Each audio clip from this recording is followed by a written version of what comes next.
लोकसभा चुनाव 2024 की बिसात बिछ चुकी है। चुनाव जैसे जैसे नजदीक आ रहा है, वैसे वैसे राजनीतिक बैठकों का दौर भी तेज हो गया है। बीजेपी पहले ही कई राज्यों के लिए अपने 195 उम्मीदवारों की सूची जारी कर चुकी है और इसी कड़ी में बात आज की करें तो अभी से कुछ ही देर में दिल्ली में बीजेपी के राष्ट्रीय अध्यक्ष जेपी नड्डा की अध्यक्षता में लोकसभा चुनाव को लेकर अपने उम्मीदवारों के चयन के लिए बीजेपी की अहम बैठक है। इस बैठक में केंद्रीय गृह मंत्री अमित शाह भी शामिल होंगे। इस बैठक में हरियाणा लोकसभा प्रत्याशियों के नाम पर भी चर्चा संभव मानी जा रही है। अब देखना यह होगा कि बीजेपी हरियाणा में किस प्रत्याशी को कहां से चुनावी मैदान में उतारती है। तो देखिए, लोकसभा चुनावों को लेकर पार्टी अपनी पूरी तैयारियों में जुटी हुई है और जिस तरह से एक एक करके आगे कदम बढ़ा रही है तैयारियों में भारतीय जनता पार्टी, वो बता रहा है कि लोकसभा चुनाव में मजबूती के साथ पार्टी उतरना चाहती है, कोई कोर कसर यहां पर नहीं छोड़ना चाहती है। हम बात आज की कर रहे हैं, आज भी एक महत्वपूर्ण बैठक होने जा रही है और उम्मीद की जा रही है कि जल्द ही बीजेपी जो है वो दूसरी लिस्ट भी लोकसभा के उम्मीदवारों की जल्द ही जारी कर देगी।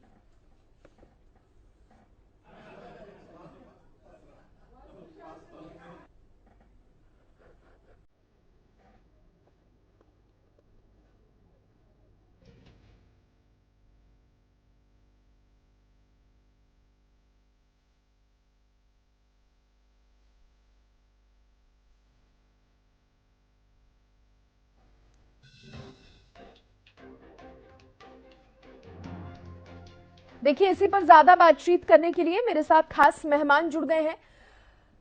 मेरे साथ वरिष्ठ पत्रकार राजेंद्र जादौन जी जुड़े हैं और बीजेपी के प्रवक्ता प्रवीण अत्रे जी भी मेरे साथ जुड़ गए हैं। सर, बहुत स्वागत है आप दोनों का ही हरियाणा न्यूज पर। और मेरे साथ मेरी सहयोगी अपराजिता श्री भी जुड़ी हैं। सबसे पहले मैं अपराजिता का ही रुख करना चाहूंगी।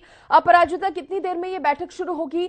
साथ ही जिस तरह से कहा जा रहा है, क्योंकि पहले लिस्ट 195 उम्मीदवारों की जारी कर चुकी है भारतीय जनता पार्टी, अब इस बैठक के बाद जल्द ही दूसरी लिस्ट भी जारी हो सकती है।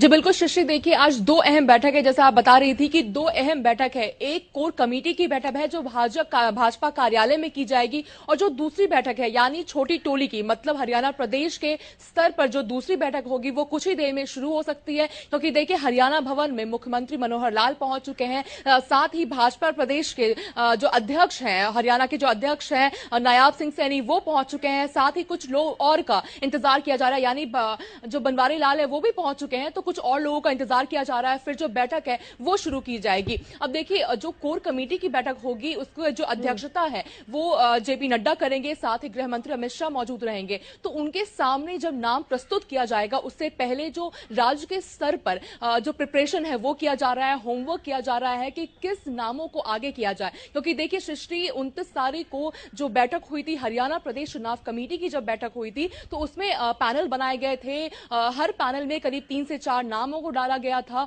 तो उस पर वापस से आज चर्चा की जाएगी। हरियाणा भवन में यह बैठक होगी, उस पर चर्चा की जाएगी कि आगे जब कोर कमेटी की बैठक होगी आज हरियाणा भाजपा कार्यालय में, तो क्या कुछ होगा, किसके नाम को आगे किया जाएगा, किस लोक सीट से किस उम्मीदवार को कहां से उतारना, इन सभी चीजों को लेकर चर्चा की जाएगी। ये जो बैठक होगी उसमें जेपी नड्डा की अध्यक्षता में की जाएगी, गृह मंत्री अमित शाह मौजूद रहेंगे, साथ ही मुख्यमंत्री मनोहर लाल मौजूद रहेंगे, प्रभारी से प्रभारी राष्ट्र के अध्यक्ष मौजूद रहेंगे। तो तमाम लेकर के मंथन किया जाएगा, चर्चाएं की जाएगी। मगर जो फाइनल डिसीजन है वो सीईसी की बैठक में होगी, यानी 8 मार्च को जब दूसरी सीईसी की बैठक होगी भाजपा की, तो फाइनल डिसीजन उसमें लिया जाएगा। और साथ ही देखिए, तो ऐसा सूत्रों की माने ऐसा कहा जा रहा है कि भाजपा हरियाणा में अलायंस में यानी गठबंधन में लोकसभा चुनाव लड़ सकती है जेजेपी के साथ। तो उस पर भी चर्चा की जा सकती है कि क्या भाजपा लोकसभा चुनाव जेजेपी के साथ लड़ेगी या अकेले लड़ेगी सभी 10 सीटों पर। इन सभी चीजों को लेकर चर्चा की जाएगी। क्योंकि देखिए, मुख्यमंत्री ने साफ तौर से कह दिया था, जब उनसे पूछा गया कि क्या हरियाणा में लोकसभा चुनाव को लेते हुए क्या अकेले भाजपा लड़ेगी या अलायंस में लड़ेगी, तो उन्होंने साफ तौर से कह दिया कि ये जो डिसीजन है वो पार्लियामेंट्री बोर्ड लिया जाएगा, यानी आला कमान इस पर डिसीजन लेंगे। तो इन्हीं सब चीजों को लेकर आज डिस्कशन होंगे हरियाणा भवन में। उसके बाद करीब 6 या 7 बजे के आसपास जो भाजपा कार्यालय में बैठक शुरू होगी, उसमें डिस्कशन हुएंगे। सभी राज्यों को बुलाया गया है और जो जब जिस भी राज्य की बारी आएगी उन्हें 5 से 10 मिनट पहले सूचित किया जाएगा कि आपके राज्य की बारी है, वो वहां पहुंचेंगे, डिस्कशंस होंगे, उसके बाद फिर फाइनल डिसीजन जो है वो 8 तारीख को लिया जाएगा। और जैसा आप कह रही थी कि जो भाजपा की जो दूसरी सूची है वो जल्द ही आ सकती है, तो बिल्कुल जो दूसरी सीसी की बैठक होगी उसके बाद फिर भाजपा अपनी दूसरी सूची रिलीज कर सकती है। पहली जो सूची रिलीज की थी उसमें हरियाणा को लेकर एक भी नाम शामिल नहीं थे, तो इस बार संभवतः चूंकि हरियाणा को लेकर कोर कमेटी की बैठक हो रही है तो संभवतः दूसरी सूची में हरियाणा को लेकर भी सूची में शामिल की जा सकती है। ठीक है अपराजिता, आप बने रहिए। अब मैं सीधे प्रवीण अत्री जी का रुख करना चाहूंगी। अत्री साहब, आप बताइए थोड़ा सा हरियाणा को लेकर कैसी तैयारी है, क्योंकि जिस तरह से उम्मीद हम भी कर रहे हैं कि दूसरी लिस्ट में अब हरियाणा के नाम भी सामने आएंगे। देखिए, ऐसा है, जब छोटी टोली की बैठक हो रही है, स्वाभाविक है चुनाव सर पे है। छोटी टोली बैठक का उद्देश्य यही है कि हरियाणा से जो कैंडिडेट जिनका नाम चुनाव के लिए फाइनल होगा, मतलब जो हमारी केंद्रीय कोर कमेटी है उसके सामने एक पैनल जाएगा, जिस पैनल के ऊपर फिर निर्णय लेंगे और हमारी जो पार्लियामेंट अफेयर कमेटी है वो उम्मीदवारों के ऊपर अपनी मोहर लगाएगी कि कौन उम्मीदवार कहाँ से चुनाव लड़ेगा।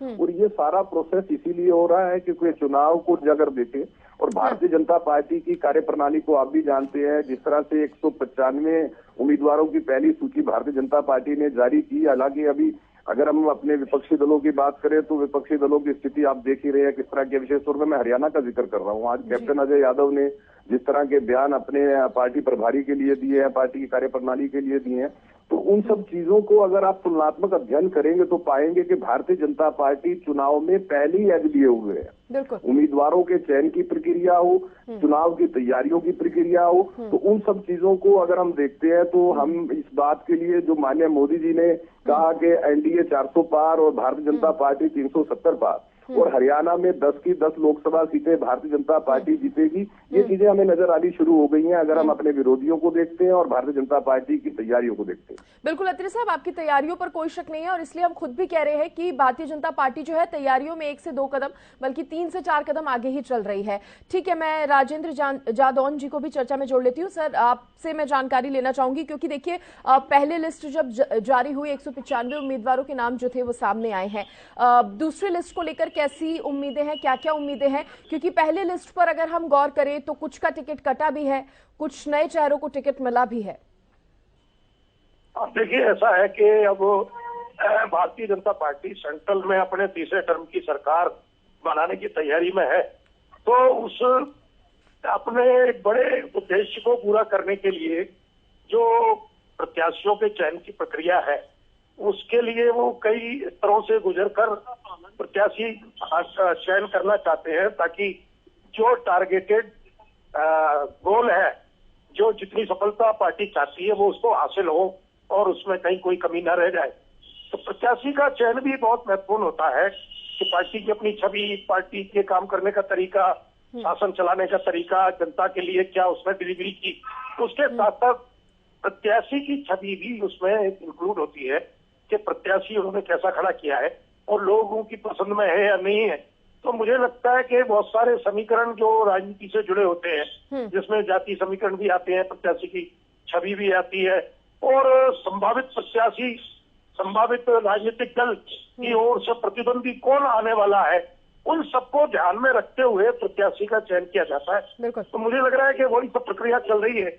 और हरियाणा में जहां भारतीय जनता पार्टी और मुख्यमंत्री ने घोषित किया हुआ है कि हम 10 की 10 सीटों पर कमल खिलाने जा रहे हैं, तो उस हिसाब से उनको और ज्यादा सावधानी के साथ और ज्यादा सूक्ष्मता के साथ विचार विमर्श करके प्रत्याशी का चयन करना है।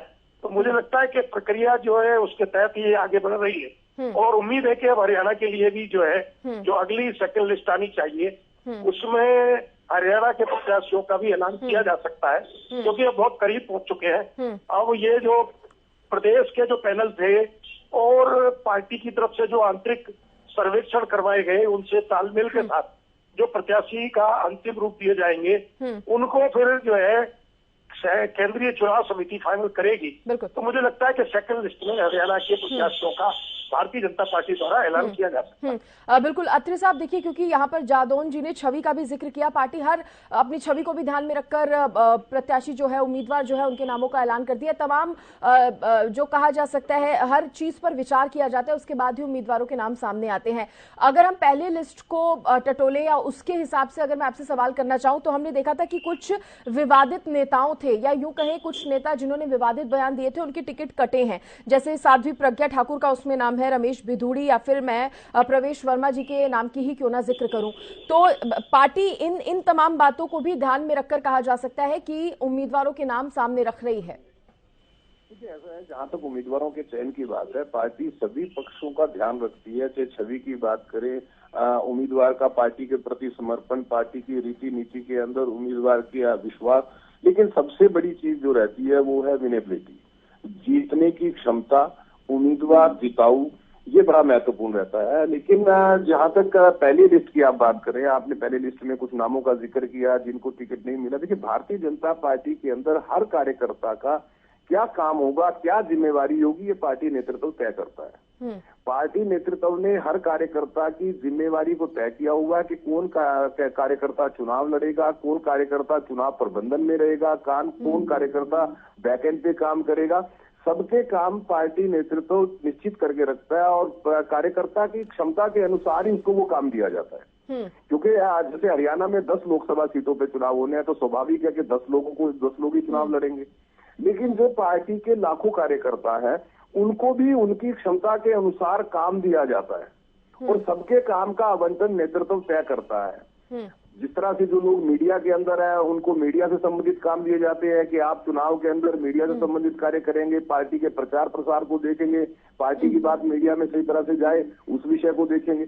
और जो लोग चुनाव प्रबंधन के अंदर जिनका रुचि होती है या जिनको तजुर्बा होता है, तो उनको प्रबंधन का काम दिया जाता है। तो इस तरह से पार्टी अपने हर कार्यकर्ता का ख्याल रखती है, चाहे वो चुनाव लड़ने वाला उम्मीदवार हो या पार्टी के बैक एंड पे काम करने वाले कार्यकर्ता।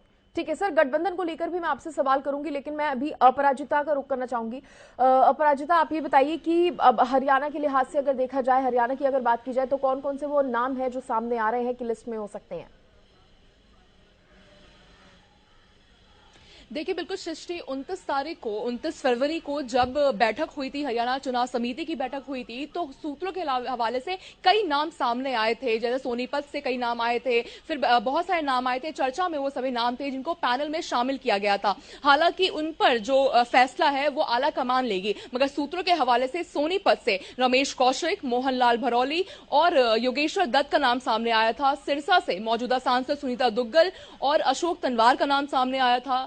अंबाला की बात करें तो अंबाला से पूर्व केंद्रीय मंत्री रतनलाल कटारिया की जो धर्मपत्नी है बंतो कटारिया, उनका नाम सामने आया है। रोहतक के लिए मौजूदा सांसद अरविंद शर्मा और ओपी धनखड़ सहित 3 नाम और पैनल में डाले गए हैं। फरीदाबाद से कृष्णपाल गुर्जर के साथ विपुल गोयल का नाम भी शामिल किया गया है। इसी तरह जो पैनल बनाए गए हैं उसमें 3 से 4 नाम डाले गए हैं। मगर देखिए सृष्टि, भाजपा इस बार पूरी तरीके से 400 पार का नारा है एनडीए का और 370 का जो भाजपा का नारा है, तो उसके लिए वो बिल्कुल लक्षित है, क्योंकि इसके लिए हर एक लोकसभा सीट इंपॉर्टेंट हो जाती है। तो इस बार जो लोकसभा सीट दिया जा रहा है उसमें एक रिपोर्ट कार्ड तैयार की गई है कि कौन से सांसद ने क्या काम किया है, ठीक तरीके से अगर काम किया है तो ही उन्हें सीट दी जाएगी। इस तरीके से पूरा किया गया है, साथ ही उनके काम को देखा गया है। जो कोर कमेटी की बैठक हो रही है, तो इसीलिए इसमें डिस्कशंस किए जा रहे हैं कि किसने क्या काम किया है, किस तरीके से काम हुई है, सभी चीजों को ध्यान में रखते हुए फिर लोकसभा सीट का वितरण किया जा रहा है इस बार सृष्टि।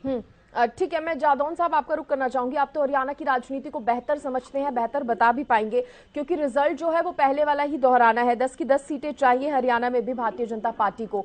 बात यहाँ पर जेजेपी के साथ और जेजेपी से अलग की भी हो रही थी। और अगर बीजेपी के अपने उम्मीदवारों की बात की जाए और हम कह रहे हैं कि रिजल्ट पहले वाला ही दोहराना है, तो आपको क्या लगता है, आप क्या मानते हैं, खासा बदलाव देखने को मिलेगा उम्मीदवारों की लिस्ट में या फिर नहीं?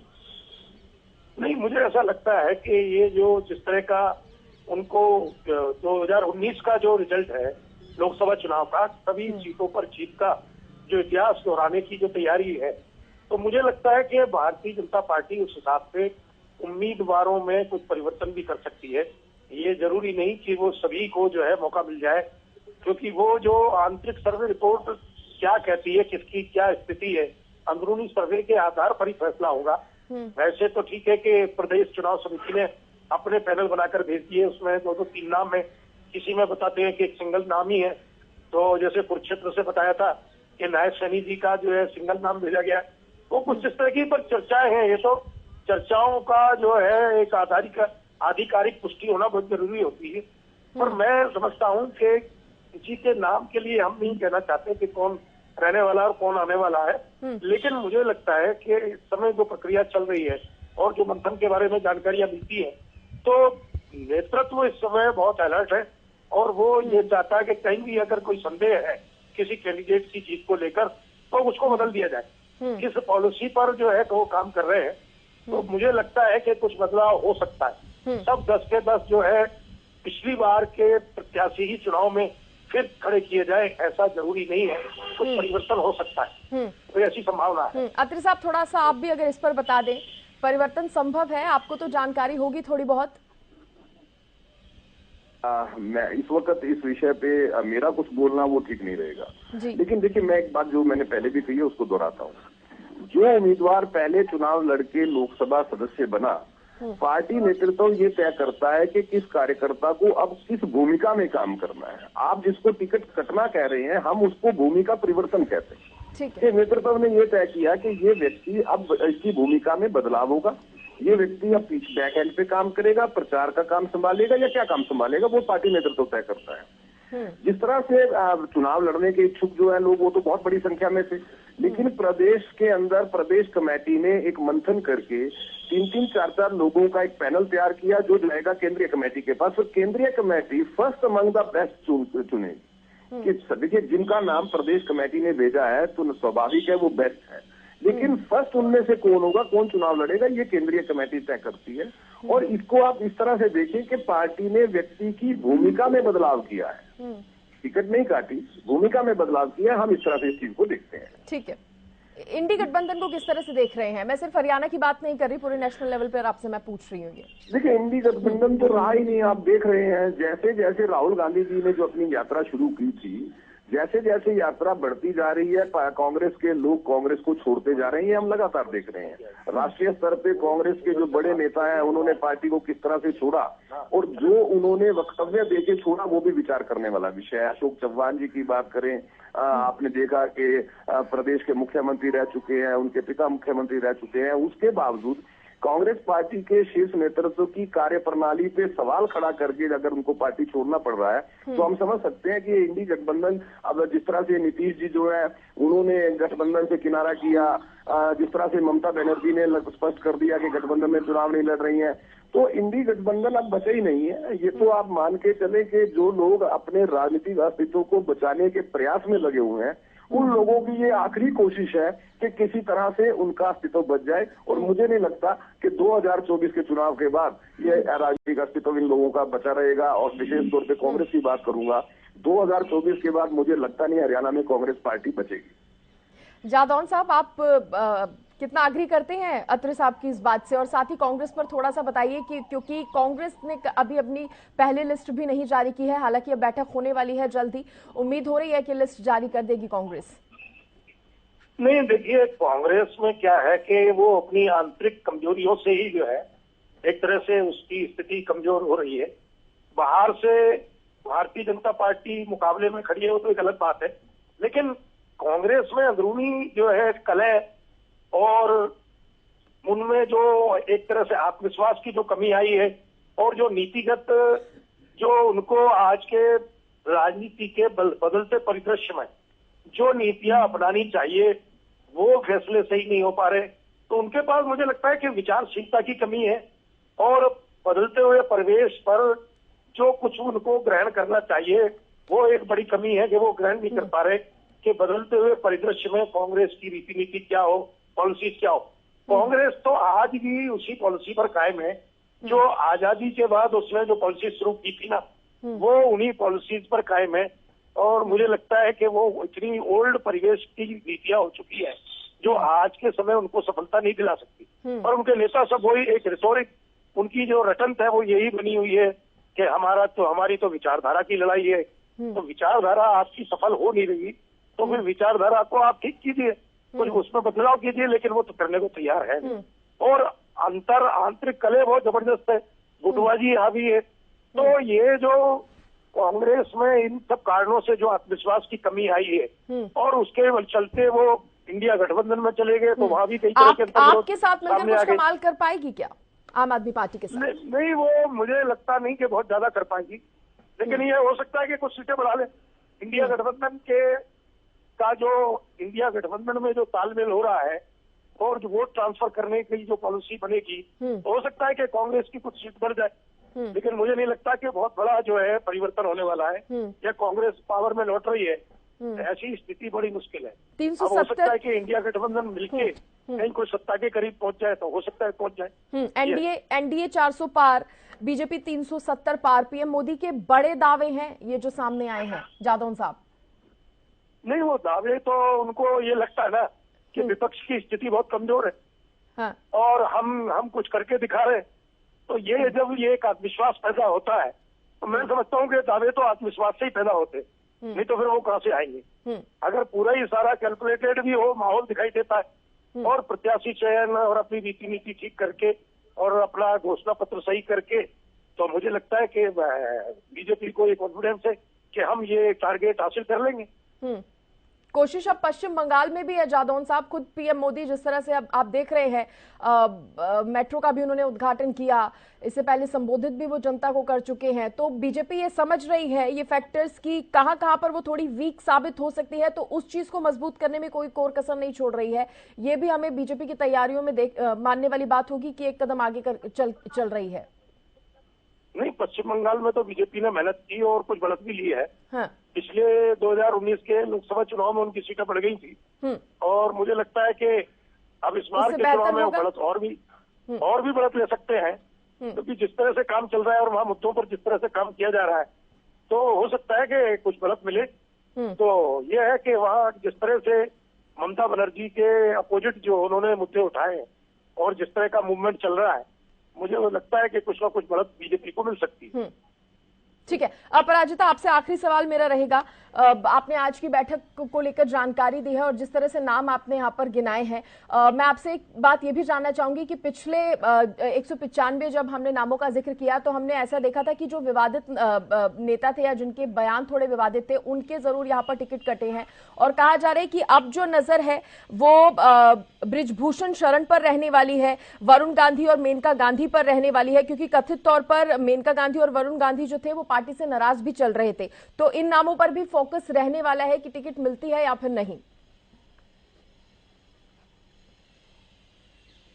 देखिए, चर्चा चल रही है, अब क्या रिजल्ट होता है वो तो कोर कमेटी की बैठक में ही डिसीजन लिया जाएगा और साथ ही जो फाइनल डिसीजन है वो सीईसी की बैठक में होगा। तो ये कहना मुश्किल होगा कि किसका टिकट कटेगा और किसे टिकट मिलेगी, क्योंकि भाजपा का क्लियर है कि जिसने काम किया है उसे ही टिकट दिया जाएगा, क्योंकि साफ तौर से इनकी जो भाजपा का जो कहना है कि हम राजनीति नहीं करते, हमारी रणनीति है, हम देश के सुधार के लिए काम करते हैं, तो उसके लिए उन लोगों को ही टिकट दी जाएगी जो देश के लिए कल्याण का काम करे, जो काम कर सके लोगों के लिए। और साथ ही जो भी योजनाएं हैं पीएम नरेंद्र मोदी के कार्यकाल में जो भी योजनाएं की गई थी, आगे जो योजनाएं करनी है, जैसा कि उन्होंने दावा किया है कि जो इंडिया की जो इकोनॉमी है वो 3rd लार्जेस्ट इकोनॉमी बनेगी, और भी साथ ही डिजिटलाइजेशन को लेकर के तमाम जो चीजें हैं, जो बहुत विकसित भारत का जो नारा उन्होंने लगाया, सभी तमाम चीजों को लेकर के, तो उन्हीं को टिकट दिया जाएगा जो देश के कल्याण के लिए काम करे। और साथ ही मैंने बताया था कि रिपोर्ट कार्ड तैयार की गई है प्रदेश की तरफ से, जो भी नाम आगे दिए गए हैं तो उसको लेकर भी सर्वे किया गया है। मैं सुन रही थी आप सभी के डिस्कशन को कि सर्वे किया गया है और जो काबिल हैं, जिन्होंने काम किया है, उनका ही नाम आगे बढ़ाया जाएगा।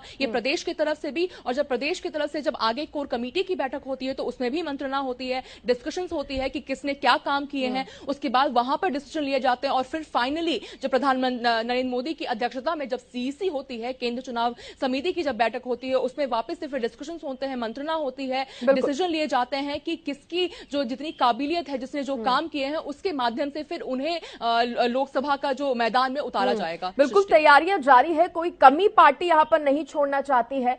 और अब देखने वाली बात होगी कि 2024 में ये जो मोदी मैजिक है, मोदी का जादू है, वो कितना चलता है। फिलहाल के लिए बहुत शुक्रिया प्रवीण अत्रे जी आपका जुड़ने के लिए, और जादौन साहब आपका भी बहुत धन्यवाद। अपराजिता बहुत शुक्रिया आपका भी जुड़ने के लिए और तमाम जानकारी देने के लिए। फिलहाल देखिए पार्टी तैयारियों में है। अब जल्द ही उम्मीद की जा रही है कि आज जो बैठक होने वाली है भारतीय जनता पार्टी की, उसके बाद जल्द ही दूसरी लिस्ट जो है उम्मीदवारों की जारी कर दी जाएगी। फिलहाल इसी के साथ इस खास बुलेटिन में इतना ही। आप देखते रहिए हरियाणा न्यूज। नमस्कार।